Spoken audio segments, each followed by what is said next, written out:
What are you going to do? They shot unbelievable.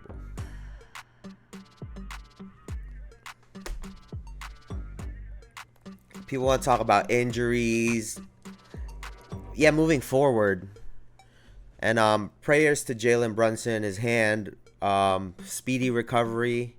We need him. He's been the best player through the playoffs, hands down, in my opinion. But we can't look at injuries when it comes to why we lost this series and why we lost this game.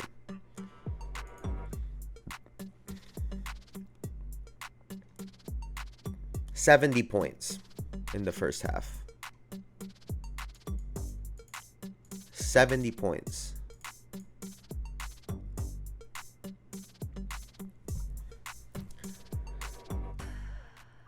We came out flat, and you could tell because the third quarter we came out firing. We were aggressive. We were taking away Halliburton early. We were getting to our shots, right? We had cut the lead to 6-7 points, and I had said it when I was on the stream. I said it as soon as they subbed him in. For three. As soon as TJ McConnell was subbed into the game, I said he's about to be a difference maker. He's about to shift the whole momentum of this game. The Knicks had to understand at that point that on the Indiana Pacers that had Tyrese Halliburton, Pascal Siakam, and Miles Turner, that TJ McConnell was now the most important player on the floor. It's his MO. He's always been like that, and he's been that this entire series. Why? Because now he gets to play Jalen Brunson, right? We've seen in games before the effect that Brunson has had on Nesmith. Nesmith is this big athletic player. He likes to run. He likes to get out. And him staying on Brunson takes that away, right? He doesn't get to play this free safety, playing the passing lanes. He doesn't get to use his athleticism as much. And as soon as TJ McConnell gets in the game, Nesmith gets a steal. On the backside. He frees up their defense. He's not only going to play their best player he's not only going to defend the best player, but he also fills in the gaps. He's just a naturally great defender. He'll do things off of instinct, not necessarily off of the game plan. And it frees up players like Nesmith, players like Turner, like Siakam to go and make some plays on defense. And that's exactly what happened. I mean, look at this. They know he's gonna be on Brunson. And when they're forcing other players to make a play, now you can make this play. McBride. Bad pass stolen by Nesmith. Nesmith to Siakam. Siakam kicks it out. Halliburton back up. And they get a 3. You guys get back, but you guys forget that their center doesn't run to the paint.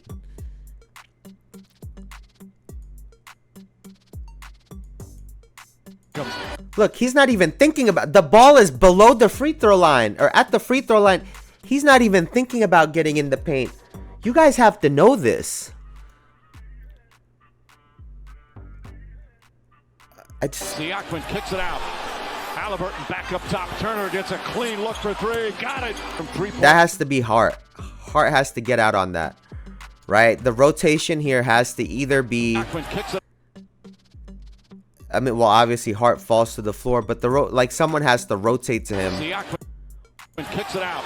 right? Knowing this guy's out, Brunson got to rotate to the nail already, but they just blowing an assignment. Back up top, Turner gets a clean look for three. Got it from 3-point range.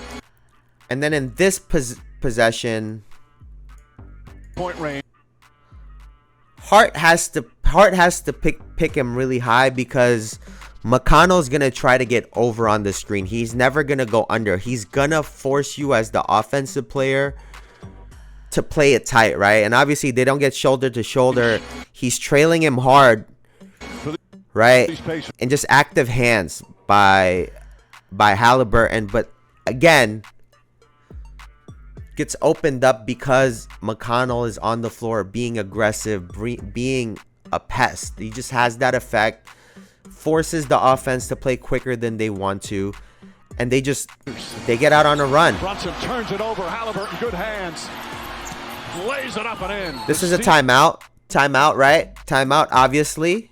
And the bucket. And that was where Brunson had hurt his hand as well too. So that just doubles how important this possession was. If we're to believe what happened, this is where Brunson had fractured his hand. Lays it up and in. The steal and the bucket. Timeout. And what happens off of the timeout? This is where, you know, when old heads want to talk about experience, right? Let's see.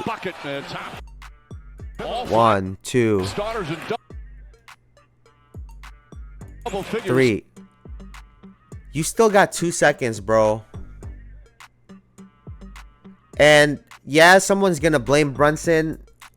He wasn't even looking at the ball and Hartenstein passed it to him.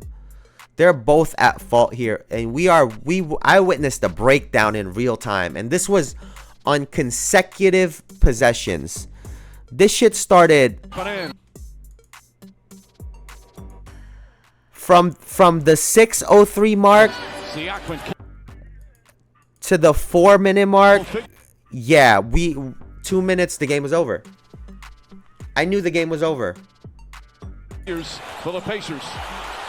Another steal on the inbounds, counted on a foul.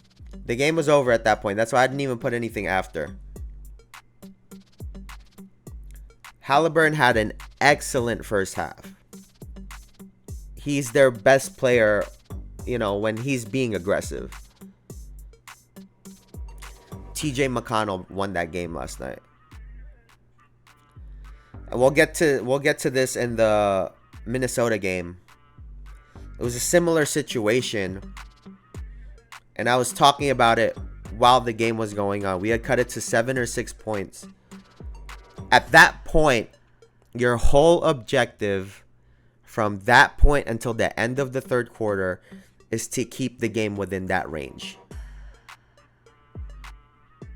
You have to expect that Indiana's been hot. They were missing early in the third quarter.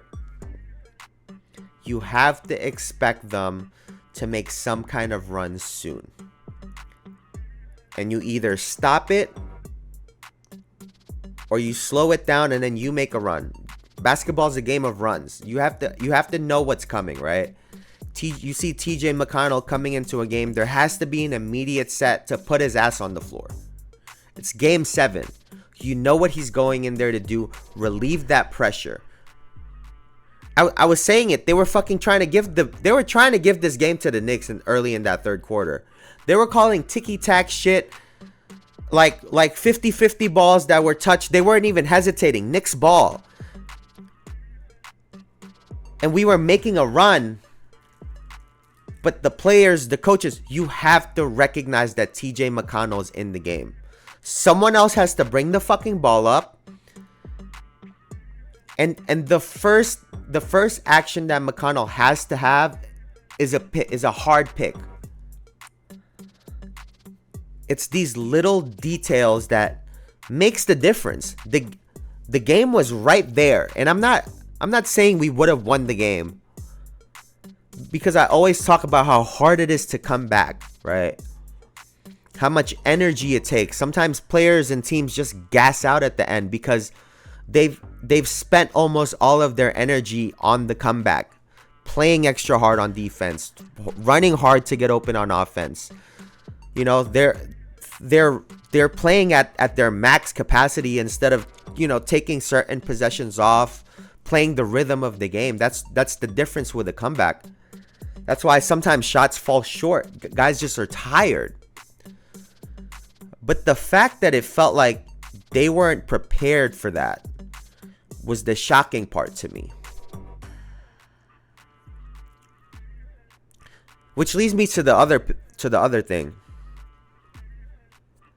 It's shocking to me that you guys get blown out in the last 2 games of a series.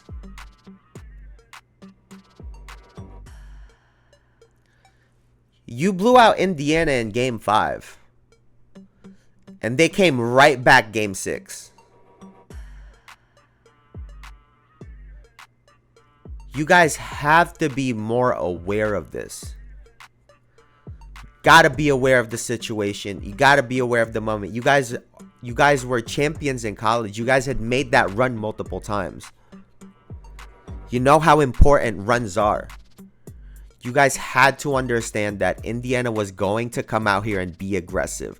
It wasn't the Indiana that you guys were seeing in New York the rest of the series. Even if that was what it said, you had to ignore that and just expect the Indiana that you guys just saw. Expect their best version. And it just seemed like they were not prepared. When that moment came, they were not prepared. They were getting stops on defense in the third quarter. They were making their run. Guys were hitting shots. And Alec Burks, what a series that guy's had, man. He's had himself a great series. We lost to TJ McConnell. I'm so sorry. I gotta give it up to that guy. We lost to TJ McConnell. He was exceptional. He was the reason they won that game. Because without him, I'm not confident those guys keep hitting shots. They said it on the broadcast, and I'd been saying it before. Indiana really relies on that offense. When they're hitting shots, their defense picks up, and it's this cause and effect. Right? It's not their defense starts playing well and then their offense picks up. It's the other way around for them. Right? And even though, yes, they got stops, it was TJ McConnell. He gave them that life. He did the clear. It's just, wow. What a series by them. Congratulations. They're moving on to the Eastern Conference Finals. I will say very quickly, I am proud of the Knicks and the way that they fought those last 2 games. Like I said, I can't believe that we went out like that. But it was still a great year. It was a year of injuries. It was a year of adversity. And they had fought through it. And they almost made it to the Eastern Conference Finals. I thought they would make it. Indiana is a scrappier team than I gave them credit for. And yeah, hopefully Jalen's hand is good. Josh Hart needs to come back with a better jump shot.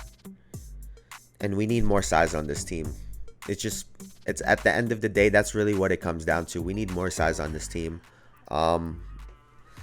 So I would look for them to get some size in the offseason and for Hart and Brunson to keep improving. But moving on to Indiana, like I said, they had a great series. But it really was a series of home games up until this game. It was a series of home games. And going to Boston, where Boston is a better team than New York. They're a bigger team than New York. And they have 3 legitimate scorers in Jason Tatum, Jaylen Brown, and Derek White.